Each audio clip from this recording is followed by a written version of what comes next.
अभवाय मनोभवाय ते जलजातोदरसंभवाय च जगतां प्रभवाय साक्षिणे गुरुवर्याय नमो नमः।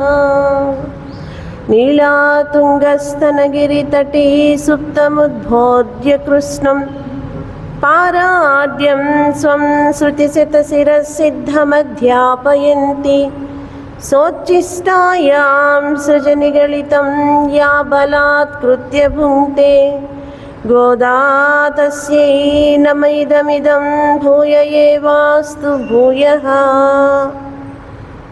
ప్రియ భగవద్బంధువులారా, ధనుర్మాస వ్రతాన్ని ప్రారంభించి దాదాపుగా ఈరోజు 25వ రోజు.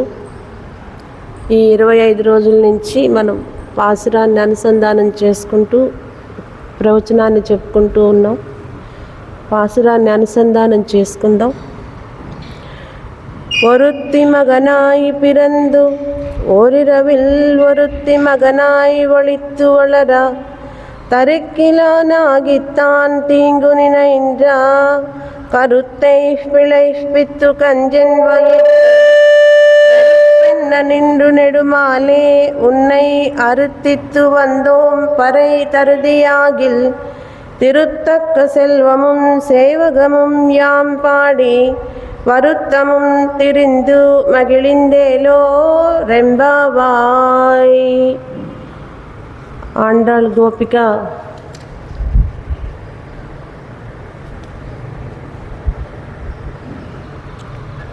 నిన్నటి రోజున పోత్తి పాసురం అని చెప్పి మంగళం పాడాం. ఎవరికి పాడాం? శ్రీకృష్ణయ్యకి పాడాం. నీ పాదాలకి మంగళం, నీ బాహువులకి మంగళం, నీ కళ్యాణ గుణాలకి మంగళం అని చెప్పి పాడాం. ఆ తర్వాత స్వామి అడిగారట, ఏంటి ఇలా వచ్చారు మీరు? రాత్రిపూట మంచులో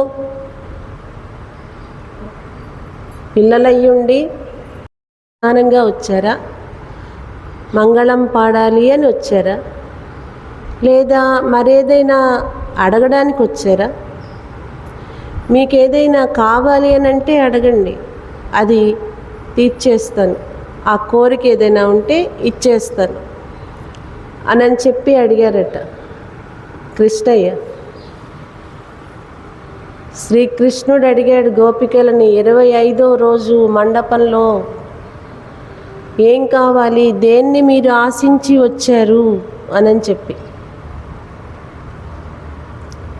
భగవంతుడి దగ్గరికి ఎప్పుడు వెళ్తాం మనం? భగవంతుడి దగ్గరికి ఎప్పుడు వెళ్తాం?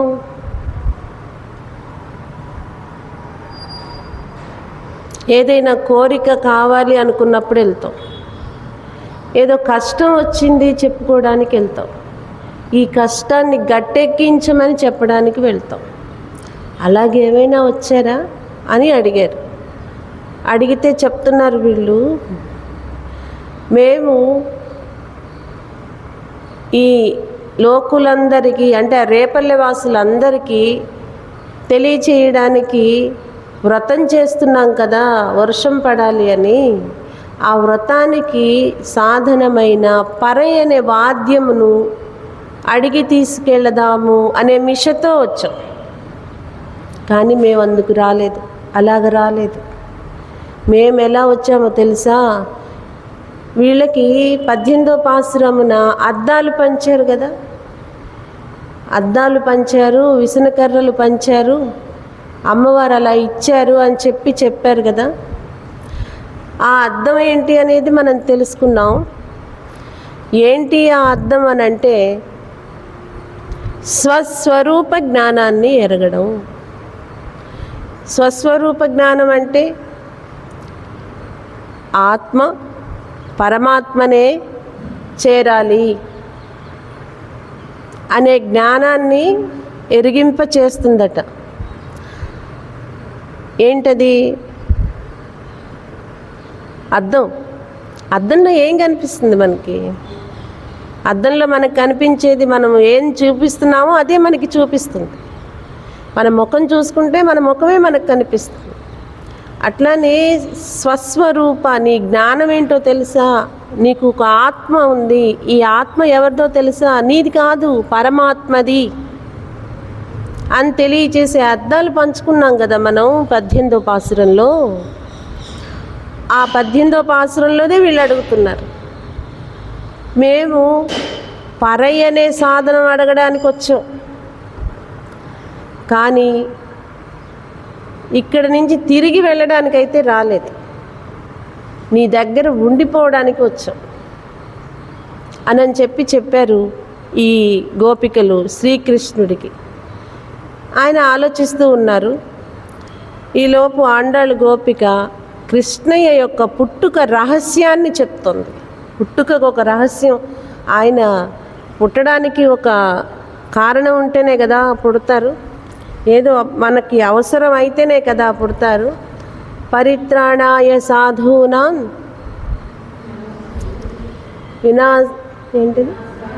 వినాశాయ చతుష్కృత చెప్పండి, ధర్మ సంస్థాపనార్థాయ సంభవామి యుగే యుగే. ధర్మ సంస్థాపన కోసం, సాధువులని సజ్జనులని రక్షించటం కోసం నేను ప్రతి యుగంలోనూ పుడుతూ ఉన్నాను. ప్రతి యుగంలో దేనికోసం పుడుతున్నాను? సాధువులని సజ్జనులని ధర్మాన్ని రక్షించటం కోసం పుడుతున్నాను. అలాగా పుడుతూ ఉన్న ఆయన మనలాగానే పుడుతున్నారు కదా. మనలాగా పుడుతున్న ఆయనకి మరి మనలాగానే అన్నీ ఉండాలిగా. మనకి ఉన్నాయి కదండి, హస్తి జాయతే వర్ధతే పరిణమతే, హస్తి జాయతే వర్ధతే పరిణమతే క్షీయతే నశ్యతే, ఇలా కొన్ని ఉన్నాయి కదా మనకి. పుడతాము, పెరుగుతాము, అంటే మార్పులు చెందుతాము, ఆ చెందిన తర్వాత వృద్ధాప్యం, క్షీణిస్తాము, క్షీణించిన తర్వాత నశ్యతే వెళ్ళిపోతాం. మరి ఆయన కూడా చెప్తున్నారు కదా, ఏమని? నేను కూడా పుడతాను అని చెప్తున్నారు. దేనికోసం పుడతాను?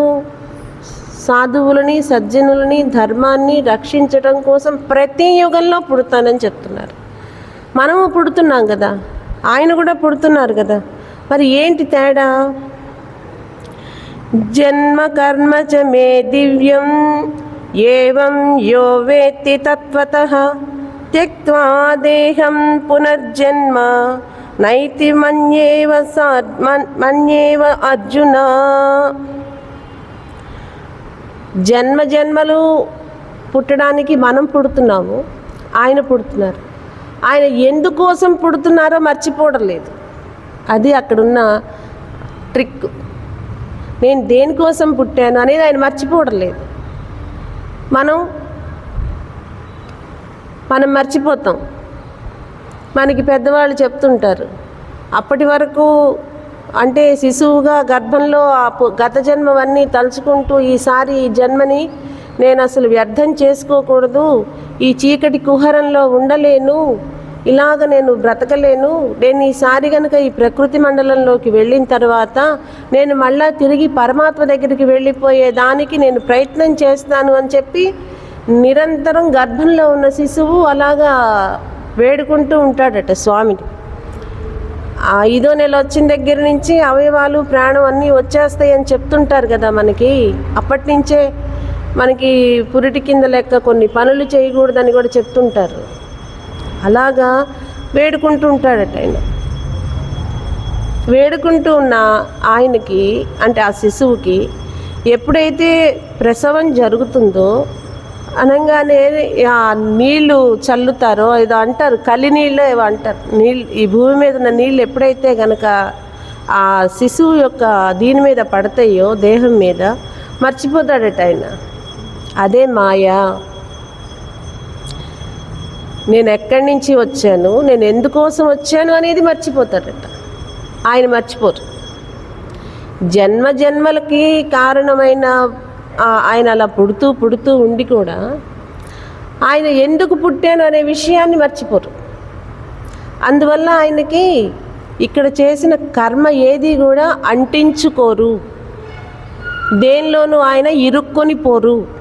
శ్రీకృష్ణయ్య అందరితో, గోపికలతో చాలా చక్కగా ఉన్నారు, గోపాలులతో చాలా ఆడుకుంటూ ఉన్నారు, గోవులతో కలిసిపోయి ఉన్నారు. ఈ ప్రకృతి మండలంలో ఎక్కడ చూసినా మూడే: ఒకటి జీవుడు, 2 దేవుడు, 3 ప్రకృతి. అంతే, ఈ మూడే. ఎన్ని రూపాలుగా అవి స్థూలంగా ఉన్నా, సూక్ష్మంగా ఉన్నా, అవి వెడల్పుగా ఉన్నా, అవి లేదా పొట్టిగా ఉన్నా, పొడవుగా ఉన్నా, ఎలా ఉన్నా సరే, వాటి రూపాలు ఏవైనా సరే, అది అనేక రకాలు 84 లక్షల జీవరాశులు అని చెప్తున్నారు కదా. ఎన్నైనా సరే ఈ మూడే ఉండేది వాటిల్లో. ఆత్మ జీవుడు ఈ ప్రకృతిచే పోషించబడుతూ ఉంటాడు. ఈ 84 లక్షల జీవరాశులు ఈ ప్రకృతి పోషిస్తూ ఉంటుంది. కొందరికి ఆహారంగాను, అంటే ఆహారం, కొందరికి ఆకులుగాను, కొందరికి పాలు ద్రవంగాను, మరికొందరికి ఇంకొక రకంగాను, ఏదైనా ఈ ప్రకృతి నుంచే వస్తుంది. అలా వచ్చేది ఈ జీవుడు, ఈ ప్రకృతి, ఈ జీవుల్లో ఉన్న ఆత్మ, పరమాత్మ, ఈ మూడిటి చేతే ఈ మొత్తం ప్రకృతి రచించబడుతూ ఉంది. ఆ ప్రకృతి మొత్తం రచించబడుతూ ఉన్న దానిలో ఈ జీవుడు ఉండి వచ్చి ఈ ప్రకృతి నిజం అనుకుని ఇక్కడ ఉండిపోతున్నాడు. అదే మనకి వచ్చిన మాయ. ఇక్కడే ఉండిపోతాం, ఇదే శాశ్వతం. ఇవి కొన్ని శాశ్వత పథకాలు చేయాలనుకుని ఆలోచిస్తూ ఉంటాం. కానీ కృష్ణయ్య అలా అనుకోడు. అలాగ కాదు. ఆయన ఎందుకోసం వచ్చారో ఆయనకి తెలుసు. ఆండ్రాళ్ళ గోపిక ఈరోజు పాసురంలో చెప్తుంది, ఒరుత్తి మగనాయ్, ఒక ఆమెకి పుట్టి అదే రోజు అదే రాత్రి ఇంకొక ఆమెకి కుమారుడవై, ఒక ఆమెట కోరుకుందట, నాకు నీవు కుమారుడిగా కావాలి అని చెప్పి. భగవంతుడి దగ్గరికి వెళ్ళినప్పుడు తీసేది ఏది కావాలి, ఏం కావాలి అనేది అంటే మనకి అవసరమైనవేవో కోరుకుంటాం. కానీ ఒక ఆమె కోరుకుందట, 12,000 సంవత్సరాలు జపం చేశారట. మామూలు విషయం కాదు ఇది. 12,000 సంవత్సరాలు జపం చేశారు. ఎవరు? సుతపుడు పృష్ణి అనేవాళ్ళు. ఆ దంపతులు 12,000 సంవత్సరాలు జపం చేశారు. ఆ జపం చేసినప్పుడు వచ్చాడు ఆయన. ఎవరు? శ్రీమన్నారాయణుడు వచ్చినప్పుడు ఆయన అడిగారట, ఏం కావాలి అని చెప్పి. తల్లిదండ్రుల దగ్గరికి పిల్లలు వచ్చినప్పుడు ఏమ్మా ఏదన్నా పని ఉందా అని అడుగుతారు కదా. ఎందుకోసం వచ్చావో చెప్పలేకపోతున్నావా, ఏమన్నా కావాలా ఏంటి అని అడుగుతారు కదా. అట్లానే స్వామి అడిగారట, ఈ జపం దేనికోసం? ఇక్కడ మనం గమనించాల్సింది ఏంటో తెలుసా? వాళ్ళు చేస్తున్న జపానికి ఏ ఇంద్రుడు, అప్సరసలు ఏవి ఆటంకాలు రాల. ఇది బాగా నచ్చింది ఈ విషయం. 12,000 సంవత్సరాలు జపం చేసిన వీరికి శ్రీమన్నారాయణుడు ప్రత్యక్షమయ్యి ఏం కావాలి వరం అని కోరితే, నువ్వు మాకు కుమారుడిగా జన్మించాలి అని చెప్పి అన్నారట. ఆ కుమారుడిగా జన్మించాలి అని కోరుకున్నందుకు ఆయన పృష్ణి గర్భుడుగా ఒకసారి పుట్టారు. ఆ తర్వాత వీళ్ళు ఇంకొకసారి ఎలాగ పుట్టారంటే, అతిథి కశ్యపులకి వామనుడిగా పుట్టాడు.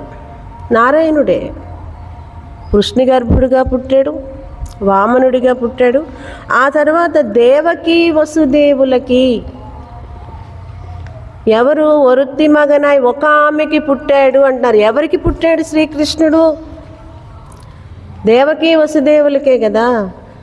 శ్రీకృష్ణుడిగా పుట్టాడు మూడోసారి. ఏ పుణ్యం చేసుకుందో కదా దేవకీదేవి ఇలాంటి కుమారుణ్ణి కంది అని అనుకుంటాం. ఏ పుణ్యం చేసుకుందో కదా యశోదాదేవి ఎంత వైభవాన్ని, కుమార వైభవాన్ని అనుభవిస్తోంది అని చెప్పి అనుకుంటాం. ఆ పుణ్యం ఇది అన్నమాట. ఇన్ని వేల సంవత్సరాలు తపస్సు చేశారు వీళ్ళిద్దరూ కూడా. ఈ దేవకీ వసుదేవులకి కృష్ణుడిగా జన్మించారు. ఈ దేవకీ వసుదేవులు చేసిన జపానికి.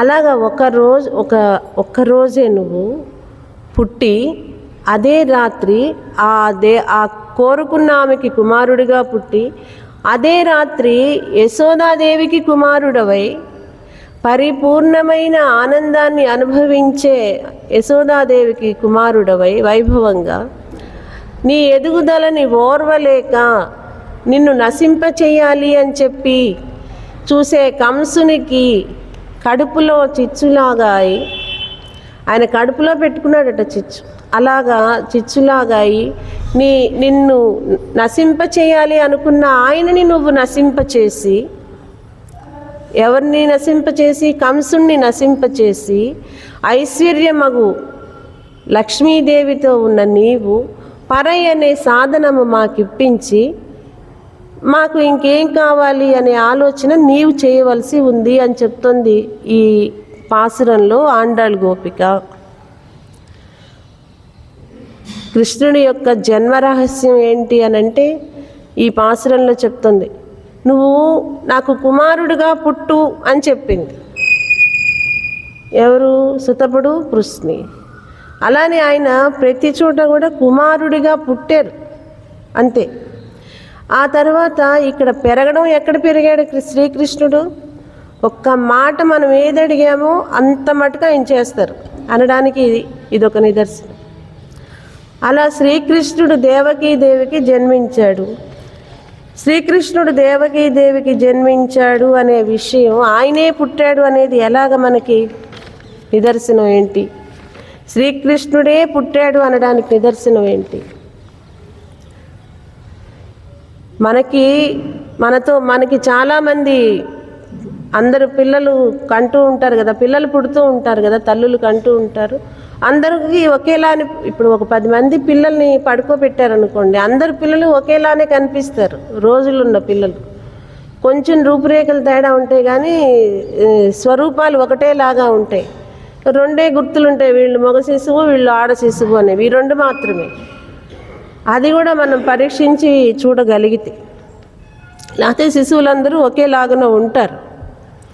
మరి శ్రీకృష్ణుడు శ్రీమన్నారాయణుడే ఇక్కడ కృష్ణుడిగా పుట్టాడు అనడానికి ఏంటి అనంటే, ఆయన యొక్క వాత్సల్యం ఎలా ఉంది అనంటే, దేవకీదేవి గర్భంలో ఆయన మామూలుగా పుట్టలేదట, శంఖ చక్ర గదా పద్మాది ఆయుధాలతో పుట్టారట, 4 చేతులతో. శ్రీకృష్ణ జననం అది. దేవకీదేవి ప్రసవించిన తర్వాత శిశువుని చూసుకుంటే ఆయన శ్రీమన్నారాయణుడు లాగా ప్రకాశిస్తూ ఉన్నాడు అని చెప్తున్నారు. ఎట్లా శ్రీమన్నారాయణుడు అంటే ఆయనకి 2 చేతులు కాదు కదా ఉండేది. రాముడు జన్మించాడు, ఒకళ్ళు యజ్ఞం చేసి ఆ యజ్ఞ ప్రసాదం తీసుకుంటే 4 పుట్టారు కదా. దశరథ మహారాజు యజ్ఞం చేసి పాయసం ఇస్తే 4 పుట్టారు. రామ లక్ష్మణ భరత శత్రుఘ్నులు, రామ భరత లక్ష్మణ శత్రుఘ్నులు, ఎలాగైనా సరే 4 పుట్టారు. కానీ ఇక్కడ 4 కోరుకుంటే 1 పుట్టాడు. ఇక్కడ 4 ఉన్నారు ఈయన పుట్టడానికి పెరగడానికి. ఎవరు ఇక్కడ అని అంటే మనకి తెలుసు, దేవకీ వసుదేవులు, నంద యశోదులు, వీళ్ళు 4 కోరుకుంటే 1 పుట్టాడు. ఎవరు? శ్రీకృష్ణుడు. ఎలాగ పుట్టాడు? శ్రీమన్నారాయణుడిగా నీకు నేను మాట ఇచ్చాను అని చెప్పడానికి గుర్తుగా పుట్టాడు. ప్రూఫ్. నేను ఇన్ని వేల సంవత్సరాలు జపం చేశాను స్వామి, నాకు నువ్వు కుమారుడిగా పుట్టాలి అని కోరుకున్నాను, ఎప్పుడు పుట్టావు అని ఏమన్నా అడుగుతావేమో. ఎందుకు అడుగుతున్నామే? అడగాల్సిన అవసరం ఏంటి అని అంటే, మనం అనుకున్నాం కదా, మనం దేనికి పుట్టామో మర్చిపోయే స్థితి మనది. జన్మ రహస్యం తెలుసుకోలేని వాళ్ళం మనం. నేను ఎందుకు అవతరిస్తున్నాను అనే రహస్యాన్ని మర్చిపోను నేను. అందుకని నాకు ఎన్ని జన్మలు వచ్చినా ఇబ్బంది లేదు.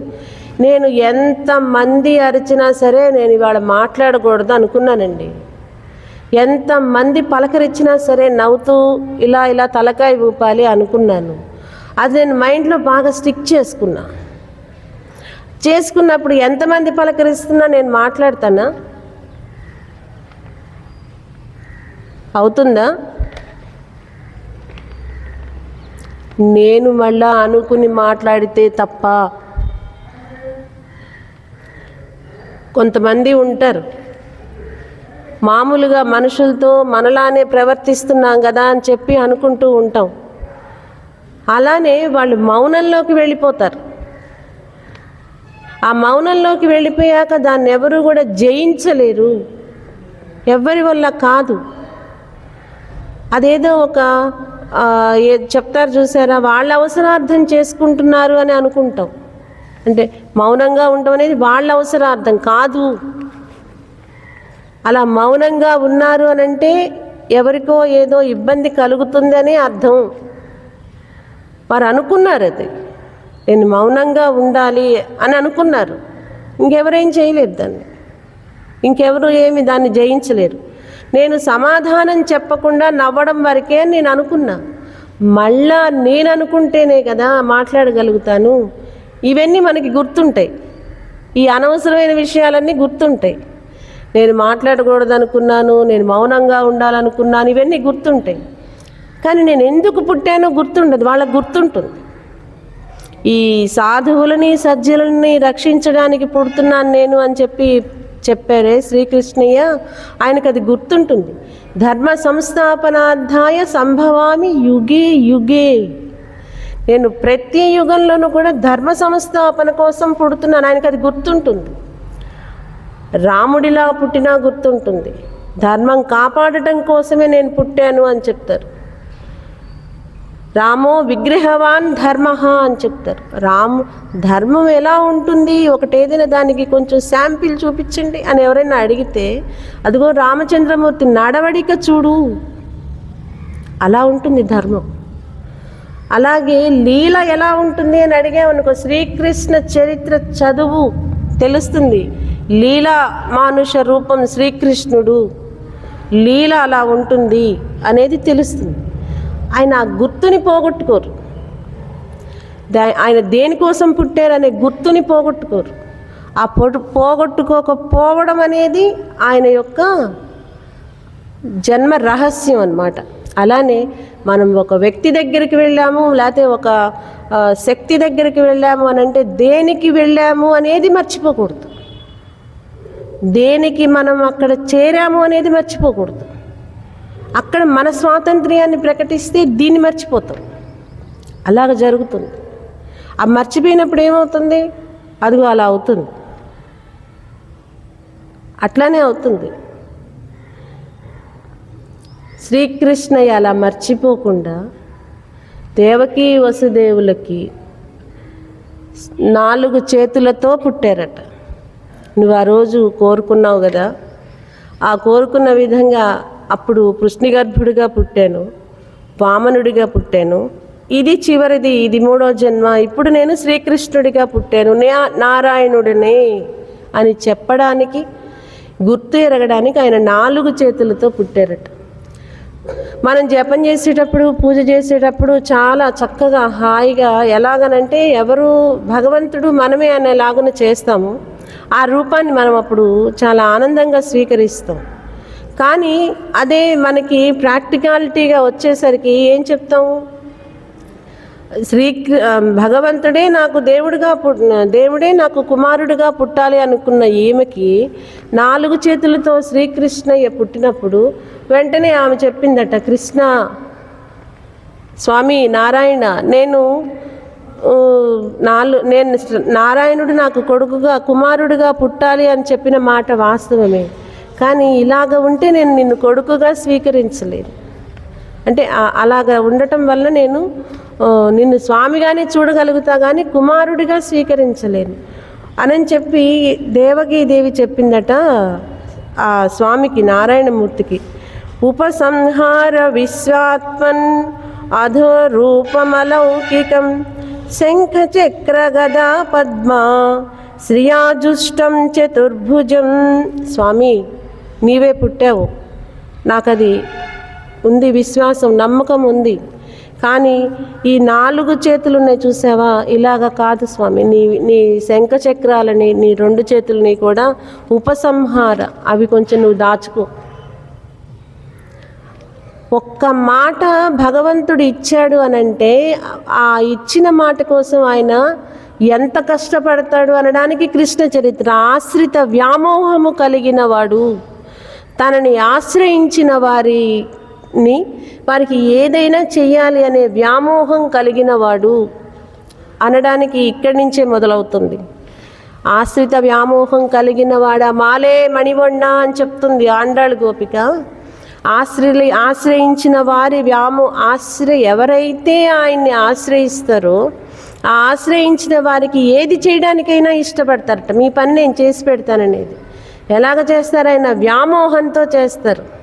ఆ వ్యామోహం అవతల వాళ్ళకి అదేదోగా అనిపించవచ్చు, కానీ నన్ను నువ్వు ఆశ్రయించావు కదా, నేను చేస్తాను అని చెప్పి చేస్తారు.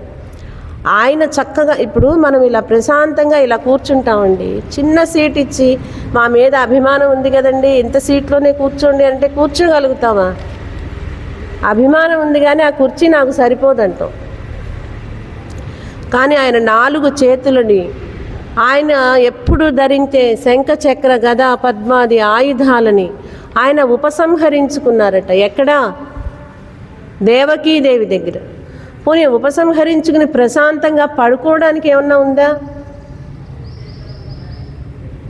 అలా ఏమన్నా ఆయన శిశువుగా జన్మించి విశ్రాంతి తీసుకున్నారా? లేదు. రాత్రికి రాత్రే మళ్ళా బయలుదేరి వెళ్ళవలసి వచ్చింది. ఎక్కడికి వెళ్ళారు? రేపల్లె చేరారు కదా. వసుదేవుడు ఆ తట్టలో పెట్టుకొని శేషుని పడగ కింద రేపల్లె చేరారు. ఆ రాత్రి ఎంత శుభకరమైన రాత్రో కదా. స్వామిని వసుదేవుడు మోసిన రాత్రి, శేషుడు ఆ చిన్ని శిశువైన శ్రీమన్నారాయణుడికి పడగగా ఉండగలిగిన రాత్రి, ఒక తల్లికి కుమారుడు శ్రీమన్నారాయణుడే కుమారుడుగా జన్మించాడు అని చెప్పి తెలిసిన రాత్రి, నాకు కుమారుడు కావాలి అని వ్యామోహం చెందుతూ నాకు కుమారుడే పుడతాడు అనే ఆలోచనలో ఉన్న యశోదాదేవికి ఒక కుమారుడు దొరికిన రాత్రి. దాన్నే మనం శ్రావణ బహుళాష్టమి అనే రాత్రి. ఆ రాత్రి చాలా శుభకరమైన రాత్రి. ఎందుకు? శ్రీకృష్ణ లీల వినోదాన్ని, లీల ఇలా ఉంటుంది అని చెప్పి తెలియచెప్పిన దశమస్కందం పుట్టిన రాత్రి. ఆ రాత్రి ఆ కృష్ణుడు మనకి తెలియడానికి చెప్తున్న కృష్ణుడు అని, అప్పటికి ఆయనకి ఇంకా పేరు పెట్టలేదు. ఆ కృష్ణుడిని రేపల్లె చేర్చారు. ఎవరు చేర్చారు? వసుదేవుడు చేర్చారు. అలా చేర్చిన తర్వాత ఇక్కడ యశోదానందులు ఇద్దరికీ కూడా ఆనందాన్ని కలిగించాడు. ఆ పిల్లవాడిని చూడంగానే మనం చెప్పుకుంటుంటాం, మన యశోద చిన్ని మగవాణిని కననట చూచి ఉత్తమమ్మ సుధతులారా. అందరు అనుకున్నారట యశోద రాణి కదా ఆమె, మన యశోద రాణి ఒక చిన్ని మగవాణిని కన్నదట, ఆ పిల్లవాడిని చూడ్డానికి వెళ్దాం రండి అని చెప్పి అందరూ కూడా ఆ కృష్ణయ్యని చూసి చాలా ఆనందపడుతూ ఉన్నారట. అక్కడ కుమారుడిగా పుట్టాడు. దేవకి పరమానందం, ఆమెకి ఆనందాన్ని ఇచ్చేశారు. ఆ తర్వాత యశోదాదేవి దగ్గరకు వచ్చారు, నంద యశోదుల దగ్గరకు వచ్చారు. వీళ్ళది ఏంటి అని అంటే కృష్ణుని యొక్క బాల్య చేష్టలు, కుమారుని వైభవం. పిల్లలు 10 ఏళ్ల వరకు చేసే అల్లరి ఎవరికైనా ముద్దుగానే ఉంటుంది. స్వామి యశోదాదేవి దగ్గర 16 సంవత్సరాలు ఉన్నారు.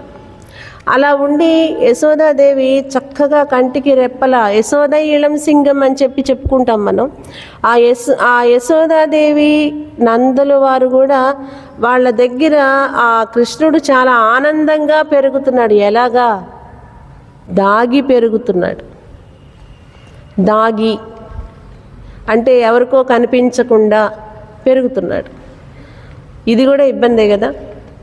అక్కడేమో ఆ చేతులు, ఆ శంఖచక్రాది ఆయుధాలన్నీ దాచుకుని ఇక్కడికి చేరాడు. ఇక్కడికి వచ్చిన తర్వాత ఏమో నేను ఇలాగా దేవకీ వసుదేవుల కుమారుడిని అని చెప్పి స్వేచ్ఛగా తిరగడానికి వీలు లేకుండా యశోదాదేవి యొక్క నందమహారాజు యొక్క కుమారుణ్ణి అని చెప్పి తిరుగుతున్నాడు. అది కూడా ఎక్కడ తిరుగుతున్నాడు? యమున వేగ విహారి, యమున నది ఒడ్డున ఉండేవాడు, గోవులతో తిరిగేవాడు, గోపికలిళ్ళకి వెళ్ళేవాడు, వెన్న దొంగిలించినవాడు, పాలు కాజేసినవాడు, ఇలాగ తిరుగుతున్నాడు. మనకి ఒక పిల్లవాడు పుట్టి ఆ పిల్లవాడు ఎవరైనా సరే అక్కడ ఎవరో తీసుకుని వెళ్ళి పెంచుతూ ఉండి ఆ పెంచే స్థితిలో ఆ పిల్లవాడు ఏ రోజు ఎలా ఉంటుందో అనే భావన కలిగినప్పుడు ఎంత బాధ అనిపిస్తుంది. ఎవరైనా చిన్న పిల్లల్ని తల్లి రోడ్డు మీద వదిలేసి వెళ్తేనే ఈ పిల్లాడు ఎవరమ్మా ఇక్కడ వదిలేశారు అని పక్క తల్లి అల్లాడిపోతుంది. ఆ పిల్లాడు ఎవరో ఒడ్లు ఉన్న రోజులు కదా, లారీలు తిరుగుతున్నాయి, ఆటోలు తిరుగుతున్నాయి, పిల్లాడిని అట్లా వదిలేసింది అని అంటారు. అలాంటిది తల్లిదండ్రిని వదిలేసి వచ్చేసి ఇక్కడ ఈ చిన్నపిల్లవాడు మళ్ళీ ఎక్కడ తన్ని తానే రక్షించుకుంటున్నాడు. ఎవరు రక్షిస్తున్నారు తన్ని? 6 రోజుల పిల్లాడప్పుడు పూతన చేత రక్షించుకున్నాడు. తర్వాత నెలల పిల్లాడప్పుడు శకటాసురుడి చేత రక్షించుకున్నాడు. ఆ తర్వాత మళ్ళా ధేనుకాసుర ఎంతమంది రాక్షసులు సంహరించడానికి పంపించాడు కంసుడు. కానీ వాళ్ళందరి చేత కూడా ఎవరన్నా రక్షించారా?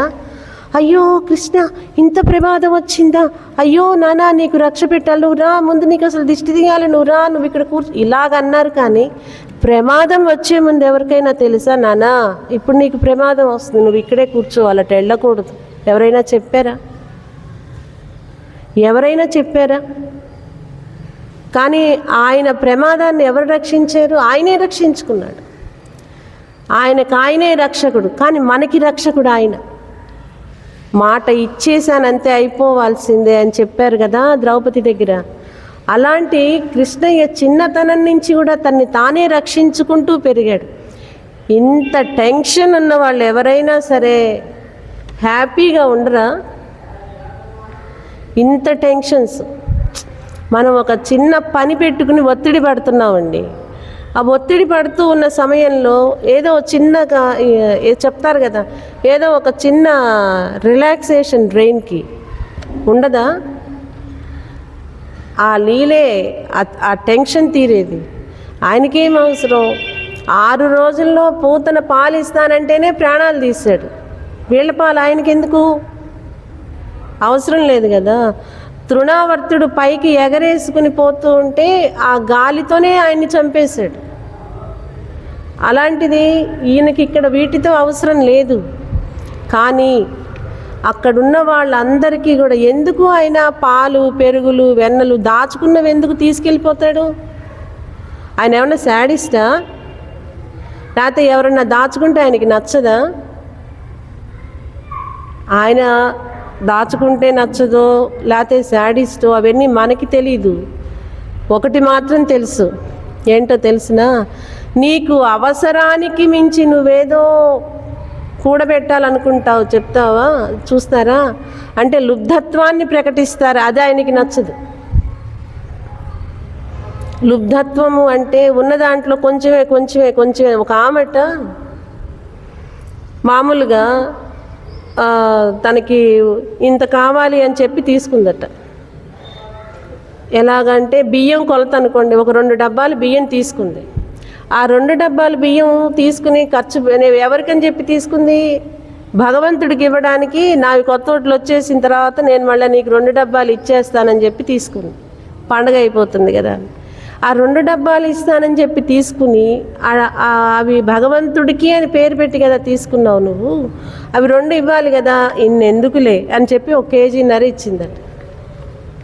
1 కేజీన్నర ఇచ్చింది. ఎంత ఉన్నాయి అక్కడ? ఇంకొక 1/2 కేజీ ఉన్నాయి కదా. ఆ 1/2 కేజీ బియ్యం ఇంటికి వెళ్ళేసరికి ఏమైనాయి? మట్టిలో ఒలికిపోయి ఉన్నాయట. నువ్వు పేరు పెట్టింది భగవంతుడికి అని కదా తీసుకుంది, నువ్వు మళ్ళీ దాంట్లో లుబ్ధత్వాన్ని ప్రకటిస్తున్నావు కదా, అది ఆయనకి నచ్చదు. అట్లనే వీళ్ళకి పాలు, పెరుగు, వెన్న ఈ కృష్ణయ్య వచ్చిన దగ్గర నుంచి పెరుగుతూ ఉన్నాయి. ఆ పెరుగుతూ ఉన్నవి ఎవరి కోసం పెరుగుతున్నాయి? ఆ రేపల్లెలో సంపద కోసం పెరుగుతూ ఉన్నాయి. ఆ పెరుగుతూ ఉన్నది ఇంకా పెంచాలి, ఇంకా పెంచాలి, ఇంకా ముడేయాలి, ఇంకా ముడేయాలనే కొంతమంది ఉన్నారు ఆ రేపల్లెలు. వాళ్ళ దగ్గరికి వెళ్ళి తీసుకుంటున్నాడు. 5 లక్షల మంది ఇళ్ళకి ఎన్నిసార్లు వెళ్ళాలి ఆయన? ఎన్ని రోజులు వెళ్ళాలి? కొందరిళ్ళకే వెళ్తున్నాడు. ఎందుకు వెళ్తున్నాడంటే వీళ్ళు మరీ ముడేసి ముడేసి ముడేసి ముడేసి పుచ్చిపోయేదాకా చేస్తున్నారు వాటిని. అవి తీసుకొస్తున్నాడు ఆయన. అలాగా యశోదాదేవి దగ్గరికి వచ్చి కూడా ఆయన చాలా కష్టాలు పడ్డారు.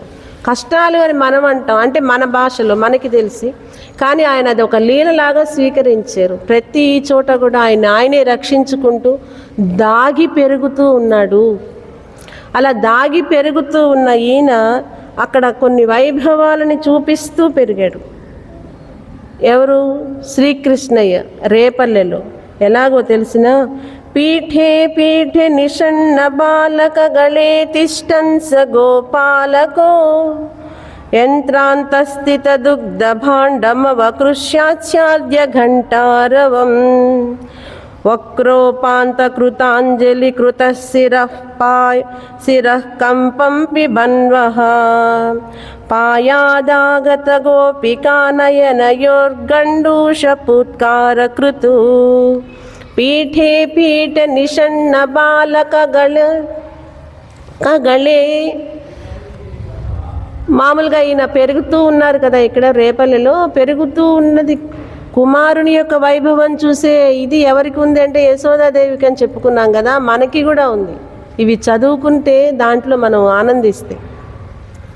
ఒక గోపిక ఇంటికి వెళ్ళాడట శ్రీకృష్ణుడు. ఆ గోపిక ఒక పాలవి ఉట్టెలు కడతారు కదా, పెరుగు కుండలు, పాల కుండలు, ఇవన్నీ పెట్టుకోవడానికి. ఇప్పుడు మనం ఫ్రిడ్జ్లో పెట్టుకుంటున్నాం. అప్పుడు వాళ్ళు ఉట్టెల్లాగా కట్టి ఆ ఉట్టె పైకి పెట్టుకుని ఉండేవాళ్ళు. అంటే ఏదైనా ఒక హైట్ తీసుకుని దాని మీదకి ఎక్కి ఆ గిన్నె పెట్టుకునేట్టు అట్లా ఆ గోపిక పెట్టుకున్నారట. పెట్టుకుని ఆమె కూడా పాపం హైట్ తీసుకోవడానికేమో బల్ల అక్కడే పెట్టారు. కొంతమంది బీరువా తాళం వేస్తారు, బీరువా పైనే పెడతారు.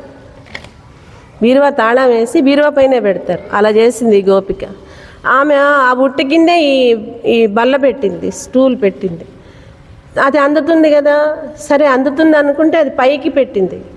ఆ పీట వేసుకుని ఆ పీట మీద ఒక గోపాలుడు మోకాళ్ళ తండా వేసి కూర్చున్నాడట. ఆయన మీద ఈ శ్రీకృష్ణయ్య ఎక్కి కూర్చున్నారట. కూర్చుని వెంటనే ఆ పాలున్నాయి చూసారా, పాలు తాగుదామని చెప్పి పాల కుండ మీద చేయి పెట్టారట. ఆ కుండ మీదకి ఎప్పుడైతే చేయి వెళ్ళిందో ఆ పైన ఒకటి కనిపించిందట ఈయనకి. ఏం కనిపించింది? గంట ఒకటి కనిపించింది. అమ్మా చాలా నిశ్చింతగా ఉంది, ఏంటి ఇల్లంతా ప్రశాంతంగా ఉంది, ఎటువైపు నుంచి ఎవరు వస్తారు ఏంటి అనే అలజడి లేకుండా అని చెప్పి అనుకున్నాను. ఇదనమాట సంగతి అని చెప్పి. చాలా తెలివి కలిగిన గోపిక ఈ గోపిక. ఏంటి అని అంటే ఎప్పుడైతే ఈ శ్రీకృష్ణయ్య వీళ్ళందరినీ తీసుకుని వస్తారో, వచ్చిన తర్వాత పాలు ఎక్కడున్నాయో అక్కడికి వెళ్తారు. అంటే రూట్ చూపించింది, పీట అక్కడే వేసింది, అన్నీ చేసి ఎప్పుడైతే అక్కడికి వెళ్ళి అది టచ్ చేస్తారో వెంటనే గంట మోగుతుంది. గంట మోగంగానే ఏం చేస్తాను, గబగబా వచ్చేస్తాను అని ఆమె నిశ్చింతగా ఉందన్నమాట. ఆ నిశ్చింతగా ఉండగానే వెంటనే ఈ కృష్ణుడు ఆ ఉట్టి మీద చెయ్యి పెట్టేటప్పుడు ఎప్పుడైతే చూశారో గంట శబ్దం వస్తుంది కదా, వెంటనే ఆయన దాచుకున్న చేతులు ఉన్నాయిగా, ఆయనకి 4 చేతులు అయితే 2 ఉన్నాయి కదా, ఇంకో దాచుకున్న చేతులు ఉన్నాయి కదా, ఆ దాచుకున్న చేతితో ఏది మోగుతుందో దాన్ని పట్టుకుంటే పని అయిపోతుంది కదా అని ఆ నాళాన్ని ఒక చేతితో పట్టుకున్నారట. ఇంకెలా పట్టుకున్నా అది మోగుతుంది. గంట పట్టుకున్నా లోపల బెల్ మోగుతుంది. లేదు ఇదేంటి దాన్ని పైన తాడు పట్టుకున్నా కింద బెల్ మోగుతుంది. ఏది మోగుతుందో దాన్నే నొక్కేయాలి అని చెప్పి ఆ లోపలున్న నాళాన్ని పట్టుకున్నారట ఒక చేత్తో. 2 చేతులతో కుండని ఇలా వంపి దోసిడితో పాలు తాగుతున్నారట. ఇంకొక చేత్తో కింద ఉన్న పిల్లలకి అది ఇస్తున్నారట. తనతో ఉన్న ఫ్రెండ్స్ ఉన్నారు కదా, కృష్ణయ్యతో ఉన్న ఫ్రెండ్స్, వాళ్ళకి ఆ పాలు ఇస్తున్నారట ఇంకొక కుండ తీసి. ఈ టైం అయిపోతుంది, ఇప్పుడు పిల్లలు స్కూల్కి వెళ్ళే టైము అన్నట్లుగా వీళ్ళు వచ్చే టైం ఒకటి ఉంటుంది ఆ రేపల్లెలో. వీళ్ళేం టైం అయిపోయినా కూడా పిల్లలు అలజడేం లేదేంటి, వీళ్ళేమి ఎవరు ఇటు రాలేదా, ఇవాళ నా ఇంట్లో ఇటువైపుకి రాలేదా అన్న ఆలోచన కలిగింది ఈ గోపికకి. కలిగి వెంటనే ఒకసారి నా ఉట్టి చూసుకొచ్చుకుంటానని చెప్పి వెళ్ళింది లోపలికి. వెళ్ళేసరికి అసలు ఆల్రెడీ అక్కడ జరగాల్సినవన్నీ జరిగిపోతున్నాయి. అమ్మా ఇలాగ జరిగిందా అని చెప్పి ఆమె ఎప్పుడైతే దాన్ని చూసిందో, కానీ ఎంతో అదృష్టవంతురాలు కదా, దేవకీదేవి చూసింది. యశోదాదేవి ఆవలించేటప్పుడు 14 భువన భాండాలు చూసింది. మళ్ళీ ఇక్కడ ఈ గోపిక చూసింది ఆయన 4 చేతులతో ఉండడం. అలా చూసి ఆమె ఎప్పుడైతే వస్తోంది అని చెప్పి అనుకున్నారో, అనుకున్న ఆయన ఏం చేశారు, తల ఊపారనమాట. ఆయన అంజలి ఘటిస్తూ పాలు తాగుతూ ఉన్న ఆయన ఆ పాయాదాగత గోపిక నయనయో, ఆ వస్తున్న గోపిక కట ఈయన ఆ పాలు తాగుతూ ఉన్న పాలని పుక్కిట పట్టారట శ్రీకృష్ణయ్య. పుక్కిట పట్టి ఒక్కసారి వస్తూ ఉండగా ఆ తలకాయ ఊపారా వస్తోంది అని చెప్పి. ఎప్పుడైతే ఆ గోపిక దగ్గరకు వచ్చిందో వెంటనే గండూష పూత్కారవం ఒక్కసారి ఉఫ్ఫని ఊదేశారట. ఒక్కసారి ఉఫ్ఫని ఊదారు. ఎక్కడికి? కళ్ళల్లోకి. పాలు కళ్ళల్లో పెడితే ఏమవుతుంది, మంట వస్తుంది కదా. అసలు ముందు కంటికి ఏదైనా దగ్గరికి రాగానే కళ్ళు మూసేసుకుంటాం. అలా కళ్ళు మూసేసుకుని పాలు కళ్ళల్లో పడేసరికి ఆమె ఇలా కళ్ళు నలుపుకుంటూ అరేరే అని చెప్పి అనుకునే లోపు ఈ కృష్ణయ్య ఈయన ఫ్రెండ్స్ ఆ కోతులన్నీ కూడా వెళ్ళిపోయినాయి, అక్కడి నుంచి వెళ్ళిపోయినాయి. ఏమైంది ఆ రోజు ఆమె చేసిన పని? పని అవల. ఆయనకు కావాల్సినవి తీసుకుని వెళ్ళిపోయారు. అలాంటి కృష్ణయ్య మన్ని రక్షించుగాక అని చెప్తారు లీలాసుకుల వారు. అట్లా ఆయన చక్కగా ఆ కృష్ణలీలలు చేసుకుంటూ వెళ్తూ ఆ లేచే సమయంలో ఎలాగ లేస్తారు అని అంటే దదిమదన నినాదైహి త్యక్త్వ నిద్ర ప్రభాతే నివృత పదమగారం వల్లవీనాం ప్రవిష్టః ముఖకమల సమీరైరాసు నిర్వాప్య దీపాన్ కబళిత నవనీతః పాతు గోపాల బాలః. ఇదొక చేష్ట. ఎలాగనంటే అసలు ఎప్పుడు లేస్తాడు శ్రీకృష్ణుడు అనంటే మనందరికీ కూడా 6 అయితే లేవాలి, లేదా ఇదైతే లేవాలి, అక్కడైతే లేవాలి, ఏవో చిన్న చిన్న గుర్తులు ఉంటాయి పొద్దున పూట లేవడానికి. పిల్లలకైతేనేమో తల్లులు వచ్చి లేపుతారు అనే ఒక గుర్తు ఉంటుంది, లేదు అలారం లేపుతుంది అనే ఒక గుర్తు ఉంటుంది. ఆ అలారం లేపుతుంది అనే గుర్తు కన్నా కూడా శ్రీకృష్ణయ్యకి దదిమదన చేసే నినాదం గుర్తయింది. తెల్లవారింది అనడానికి, నేను లేవాలి అనడానికి. ఎప్పుడైతే ఆ దది మదన జరుగుతూ ఉందో, ఆ జరిగేటప్పుడు ఒక శబ్దం వస్తుంది కదా, చెరాచెర, ఆ శబ్దం ఆయనకి అలారం. అంటే దాంతోనే లేస్తారు ఆయన.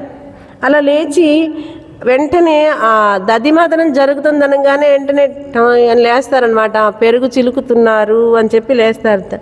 అలా లేచిన ఆయన వెంటనే నివృత పదమగారం వల్లవీనాం ప్రవిష్టః, ఆ పడతులు లేచి అవి పెరుగు చిలుకుతున్నారు అని చెప్పి చూడంగానే తర్వాత వాళ్ళు ఉదయాన్నే కదా చేసేది, ఉదయాన్నే పెరుగు చిలికేటప్పుడు వాళ్ళు ఒక దీపం పెట్టుకుంటారు.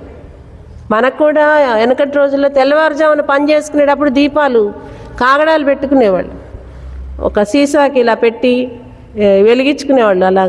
అట్లా వాళ్ళు దీపాలు పెట్టుకుని ఆ పెరుగు చిలుకునే కార్యక్రమాన్ని చేసుకుంటూ ఉంటే ఈ శ్రీకృష్ణయ్య వచ్చి ముఖ కమల సమీరై రాసు నిర్వాప్య దీపాన్, తను ఒక్కసారి ఆ దీపాన్ని చల్లార్చేవాళ్ళట ఉఫ్ అని చెప్పి తన గాలితో. దీపం పోగానే ఏమంటుంది, అబ్బా ఈ పాడుగాలి, ఈ దీపం ఇప్పుడే ఇదైందని దాని మీదకి వెళ్ళిపోతుంది కదా దృష్టి. అలా వెళ్ళిపోగానే వెంటనే ఈయన కబళిత నవనీతః, వెంటనే తనకు కావలసిన వెన్న తీసేసుకుని పాతు గోపాల బాలః వెళ్ళిపోయేవారు. తప్పు చేస్తున్నాడా ఇప్పుడు ఈయన స్వామి? ఆమె వెన్న తయారు చేసుకుంటే ఈయన తీసుకుని వెళ్ళిపోవటం తప్ప, దొంగతనమా? వెన్న దొంగ చేస్తున్నాడు, పాలు దొంగిలిస్తాడు, ఇలా దొంగవాడు అని చెప్తాడు. తప్పు చేశారా స్వామి? మనం ఏ పని చేసినా, మనం ఏదైనా సరే ఉదయాన్నే మొదలుపెట్టే పని కానీ, దేవుడి దగ్గరికి వెళ్ళి చేసిన పని కానీ, లేకపోతే ఏం చేసినా సరే ముందు మనం ఏం చేస్తాం? స్వామికి కొంత తీసి పెడతాం. ఆయనకి కూడా ఒక డ్యూటీ కదా. పొద్దున్నే పాలు చిలుకుతున్నారు, పెరుగు చిలుకుతున్నారు అనగానే వెంటనే లేస్తారు అని అంటే ఆయన తీసుకోవాల్సిన ఆహారం ఆయనకి ఇస్తారు కాబట్టి అది తీసుకెళ్ళడానికి వస్తున్నారు ఆయన. ఇప్పుడు ఏదైనా పూజ చేసేటప్పుడు, కార్యక్రమం చేసేటప్పుడు ఏం చెప్తారు? ఇది వినాయకుడికి అని పెడతారు కదండి. వినాయకుడు విష్ణువే. మనం వినాయక నవరాత్రులు అప్పుడు చెప్పుకున్నాం. ఆ వినాయకుడికి అని పెట్టినప్పుడు ఆయన తీసుకోవాలి కదా. అట్లానే ఉదయాన్నే వీళ్ళు ఏమని చిలుకుతున్నారు? కృష్ణనామం చేస్తూ చిలుకుతున్నారు. ఆ కృష్ణనామం చేస్తూ చిలుకుతున్నప్పుడు ఆ వెన్న ఎవరిది అవుతుంది? కృష్ణుడిదే అవుతుంది. ఆయన వాళ్ళు తీసుకెళ్ళిపోయాడని చెప్తున్నారు. ఇదేలాగా నీకు పెడతాను రామ్మా అని పిలుస్తున్నారు. నాకు పెడతారా అని చెప్పి ఆయన వచ్చేసరికేమో ఏం చెప్తున్నారు? ఆయన వచ్చి తీసుకెళ్ళిపోయాడుగా అంటున్నారు. నేను పెడతాను రమ్మన్నాను అనేది చెప్పడం లేదు. అది జరుగుతుంది. దాన్ని కూడా భరించారు. దొంగవాడు అన్నారండి రేపల్లిలో కృష్ణుడిని భరించారు. ఎందుకు? ఆశ్రిత వ్యామోహం కలిగిన వాడు కనుక. ఆ ఆశ్రిత వ్యామోహమే ఆ రేపల్ల అక్కడ నుంచి ఇక్కడికి రేపల్ల తీసుకుని వచ్చింది. ఇక్కడ ఈ యశోదాదేవి దగ్గర దాగి పెరుగుతోంది. అలా పెరిగిన ఈయన ఇలా పెరుగుతూ ఉన్నాడని చెప్పి ఎవరికి తెలిసింది? కంసుడికి తెలిసింది. కంసుడికి తెలిసి చాలామందిని పంపించారు. కానీ ఈ పిల్లవాడిని ఎవరు కూడా ఏమీ చేయలేకపోతున్నారని చెప్పి తెలిసింది. తెలిసిన తర్వాత ఆయన ఏం చేశారు?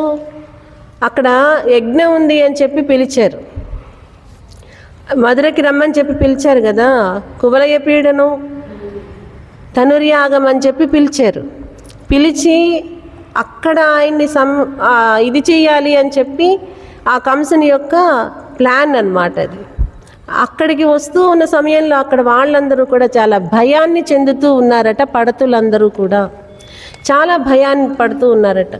ఏంటి ఆ భయం అని అంటే, ఈ పిల్లవాడు చూస్తే ఇంత ముక్కుపచ్చలు, ఆయన చాలా అందంగా ఉంటారు కదా. శ్రీకృష్ణ ఎలా ఉంటారు అనేది మనం చెప్పుకున్నాం.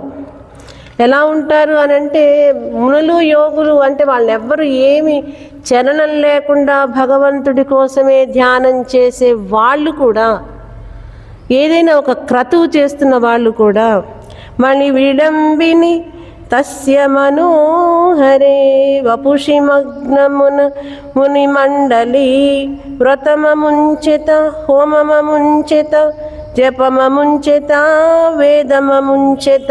ఏదైనా ఒక పని చేస్తూ ఉన్న వాళ్ళు కూడా, మణి రాత్రిపూట ప్రకాశిస్తుంది, ఉదయం పూట ప్రకాశించదు అనేది లేదు.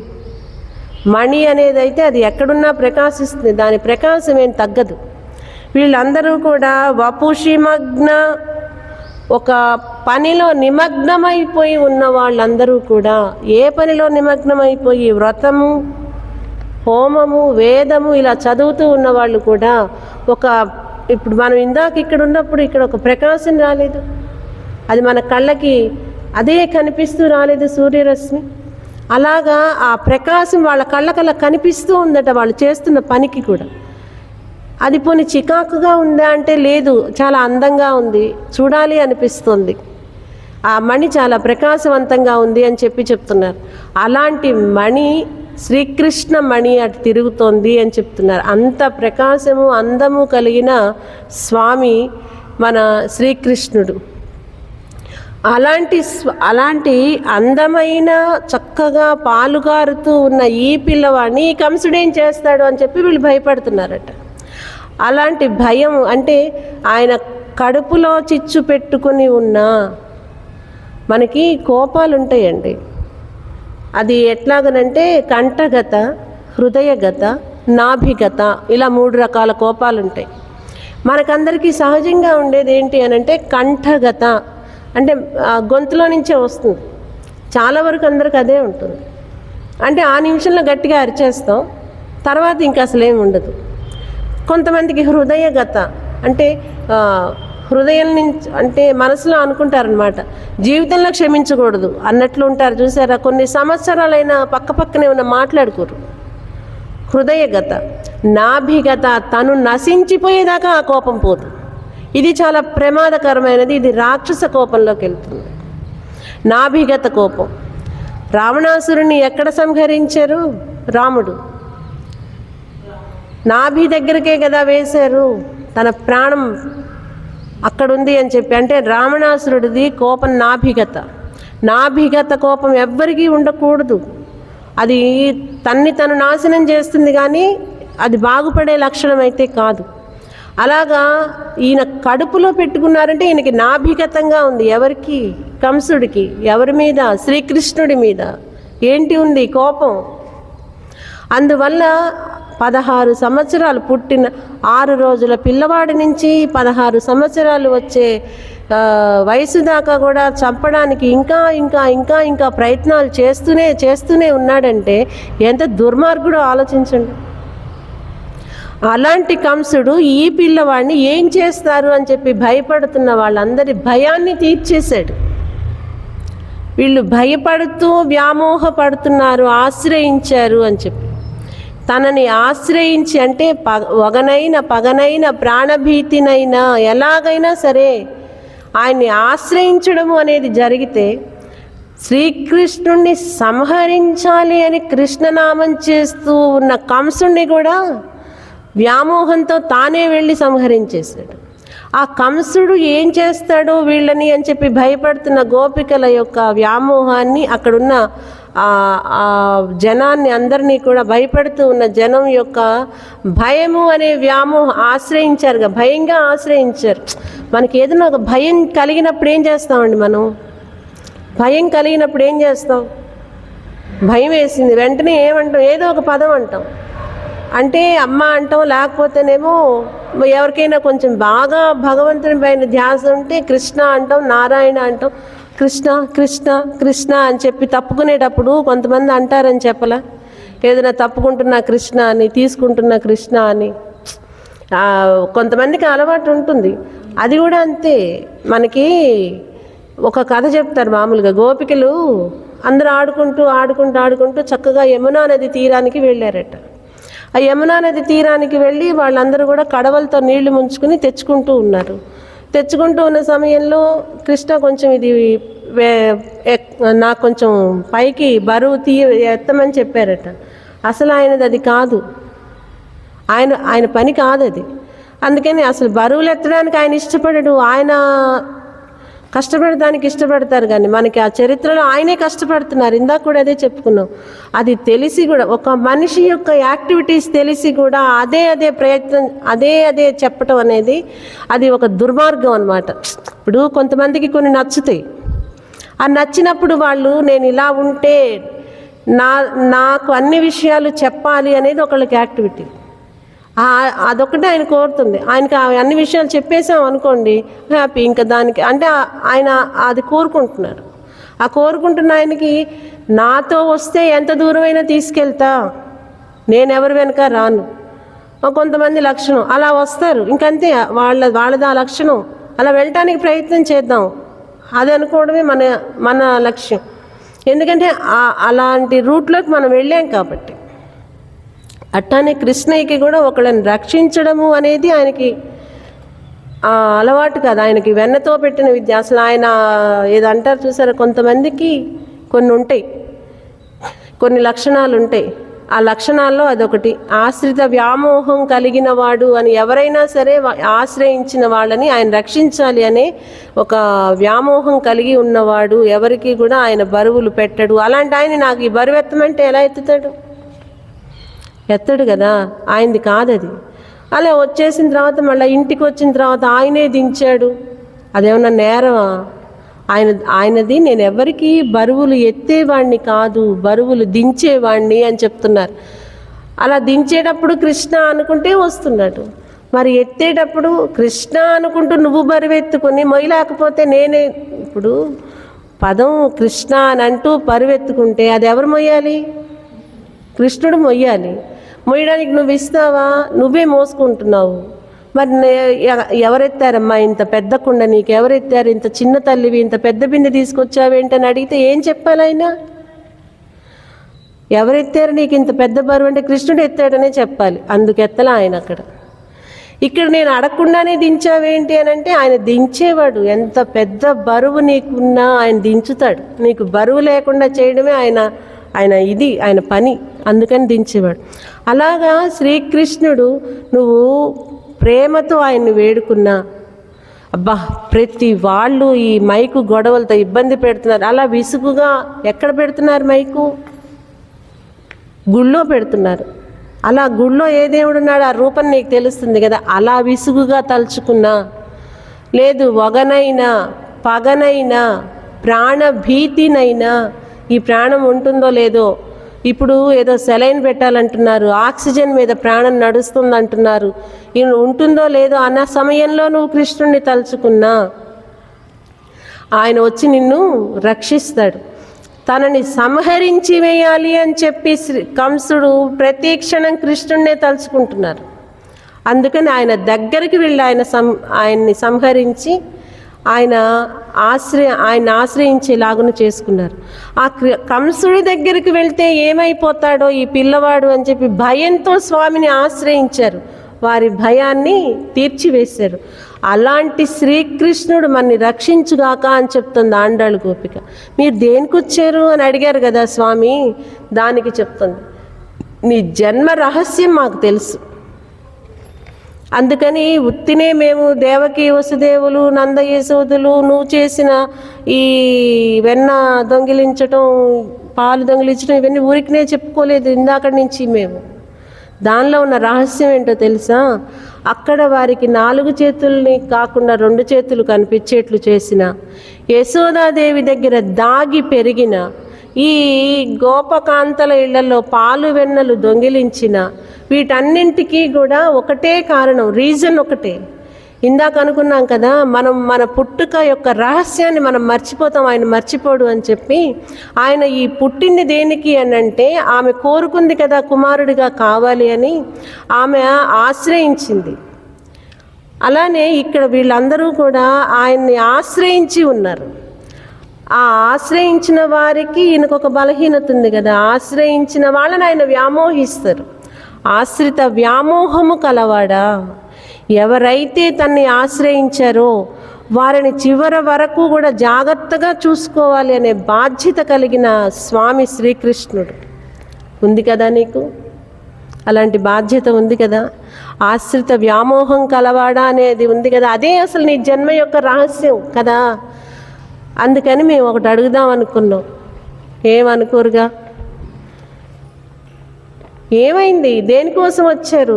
నేను ఆశ్రిత వ్యామోహం కలవాడా అని తెలుసుకున్నారుగా, నా జన్మ యొక్క రహస్యం ఇది అని చెప్పి తెలుసుకున్నారుగా, మీకేం కావాలి చెప్పండి అని చెప్పి అడిగారు. పరై అనే సాధనమేమో వీళ్ళకి కావాలట. ఎవరికి? ఇక్కడ వ్రతం చేయడానికి, వర్షం పడడానికి, జనులందరికీ తెలియలాగున పరై అనే సాధనం కోసం వచ్చాం కృష్ణ. మాకు కూడా ఒకటి కావాలి. నీవు లక్ష్మీదేవితో ఐశ్వర్యంతో పంచుతావు కదా. మనం ఐశ్వర్యాన్ని దేంతో పోలుస్తాం? లక్ష్మీదేవితో పోలుస్తాం. ఆ ఐశ్వర్యాన్ని ఐశ్వర్యంతో పంచుతావు కదా. అంటే ఆ లక్ష్మీదేవితో నువ్వు ఐశ్వర్యాన్ని పంచుతావు కదా. అలాంటి ఐశ్వర్యం కలిగిన వాడివి కదా నువ్వు. అందువలన నేను మీ దగ్గరికి చేరి మీతోనే ఉండిపోదామని వచ్చాం. ప్రతి చోట కూడా కృష్ణయ్య దగ్గర ఉండేలాగునే మనకి అన్నీ చెప్పుకుంటూ వచ్చింది. అక్కడికి వెళ్తే ఇలా ఉండకూడదు, అక్కడైతే ఇక్కడ. కృష్ణుడి దగ్గరికి వెళ్ళాలంటే, భగవంతుడి దగ్గరికి చేరాలంటే ఇవి ఉండకూడదు, అవి ఉండకూడదు, అలా ఉండకూడదు, ఇలా ఉండకూడదు అని చెప్పుకుంటూనే వచ్చాం. వచ్చాక కృష్ణయ్య అడిగారు, ఎందుకోసం వచ్చారు, ఏం కావాలి అని. వాళ్ళకేమో అది కావాలి, మేము బాహ్యంగానేమో పరై సాధనం కోరుతున్నాం, అంతరంగా నీ పాదాలే శరణు అని చెప్పి మేము కోరుకుంటున్నాం. అది కూడా లక్ష్మీదేవి అయిన నీలాదేవితో కలిసి నువ్వు మాకు ఈ ఐశ్వర్యాన్ని ఇవ్వాలి. ఐశ్వర్యంతో పంచామని చెప్తున్నాం కదా. అట్లనే నీకు నువ్వు నీ పాదాల దగ్గర మాకు తిరిగి వెళ్ళని ఐశ్వర్యాన్ని ఇవ్వాలి. ఎవరి చేత? అమ్మవారి చేత. మీరిద్దరూ కలిసి నాకు అలాంటి ఐశ్వర్యాన్ని ఇవ్వాలి. అలాంటి స్థితికి వెళ్ళిపోయింది ఆండాళ్ గోపిక. నీకు ఒక జన్మ రహస్యం ఉంది, ఆశ్రయించిన వారిని రక్షిస్తాను అని చెప్తున్నావు. ఆనాడు ఏనుగుని రక్షించలే, ప్రహ్లాదుడిని రక్షించలే. ప్రహ్లాదుడిని స్తంభంలో నుంచి నరసింహస్వామి పుట్టినట్లు పుట్టలే, ఆయన ఆశ్రయించబట్టే కదా. ఏనుగు అంటే గజేంద్రుడు తలుచుకుంటే ఆ నిమిషంలో పక్షేంద్రుడిని ఎక్కి రాలే, ఆయన ఆశ్రయించబట్టే కదా. అలానే ఇక్కడ శ్రీకృష్ణుడిగా పుట్టలే, వాళ్ళు ఆశ్రయించబట్టే కదా. అలానే మేము ఆశ్రయిస్తున్నాము గోపికలము, నీ దగ్గర ఉండిపోవాలి అని, నీ పాదాల చెంత ఇంత చోటు ఉండాలి అని మేము ఆశ్రయిస్తున్నాం. ఈ వరం ఇవ్వవా కృష్ణ అని అడుగుతుంది ఈరోజు ఆండాళ్ గోపిక. ఆయన దగ్గర ఉండడానికి కొన్ని అర్హతలు కావాలి కదా అని ఆయన అడుగుతారు. ఏమి అర్హతలు? అవి వారి దగ్గర ఉన్నాయో లేదో రేపు మనం తెలుసుకుందాం. ఆయన అసలు ఏమీ లేకుండానే ఆశ్రిత వ్యామోహం ఉంది ఆయనకు. అసలు ఒక క్వాలిటీ, ఏమి అడగకుండానే ఆయన అన్నీ ఇస్తూ ఉంటారు. అలాంటిది వీళ్ళు వచ్చి అడిగితే ఆయన ఇవ్వకుండా ఎందుకుంటారు? ఇస్తారు. కానీ ఎలాగ చెప్పి ఇస్తారో రేపటి పాసురంలో తెలుసుకుందామని చెప్పి తెలియచేస్తూ నామం చెప్పుకొని ముగిద్దాం. మంత్రం, తిరుమంత్రం మనం చేసుకుంటూ ఉంటాం. మంత్రంలో పరమాత్మను చూడాలి అని చెప్పి చెప్తూ ఉంటారు. ఆచార్యులు మన్ని భగవంతుడి దగ్గరికి చేర్చులాగునా. ఇక్కడ ఆండాళ్ గోపికల తరపున ఆచార్యత్వం వహిస్తూ శ్రీకృష్ణుడి దగ్గరికి చేర్చింది. ఏలో రెంబావాయ్ అని చెప్తుంది. రండి, వచ్చి చేరండి. ఆత్మ స్వస్వరూప జ్ఞానాన్ని తెలుసుకోవాలి. ఆత్మ పరమాత్మని చేరితేనే దానికి ముక్తి. అదే ఇక చివరిది. లేదా ఇలానే పుడుతూ ఉంటాం, పోతూ ఉంటాం, పుడుతూ ఉంటాం, పోతూ ఉంటాం. అలాంటిది ఈ 30 రోజుల తిరుప్పావై పాసురాల్లో ఆండాళ్ గోపిక భగవంతుణ్ణి చేరే విధానానికి ఏవి అవరోధం అవుతాయో, ఏవి మనకి ఆయన చేరకుండా చేస్తాయో వాటిని దూరం చేసుకుని, ఏవి ఆయన దగ్గరికి భగవంతుడి దగ్గరికి చేరుస్తాయో వాటిని దగ్గర చేసుకోండి అని చెప్పి తెలియచేస్తుంది. భగవంతుడి దగ్గరికి చేర్చేవేవో వాటిని గుర్తుపెట్టుకుని ఆయన వైపుకి చేరే మార్గం మనము ప్రయత్నం చేయాలి, మన మంత్రం ద్వారా, ఆచార్యుల ద్వారా అని చెప్పి తెలియచేస్తూ నామం చెప్పుకొని ముగిద్దాం. ఓం నమో భగవతే వాసుదేవాయ.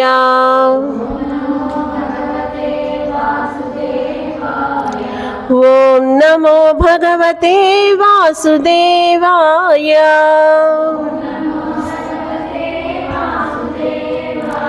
ఓం నమో భగవతే వాసుదేవాయ.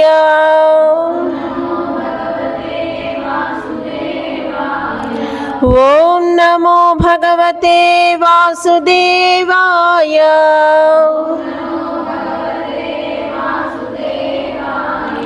ఓం నమో భగవతే వాసుదేవాయ.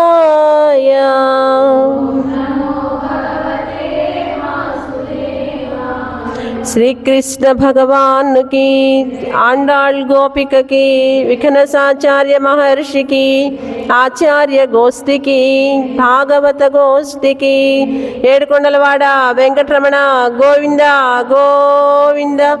ఓం శ్రీహరి.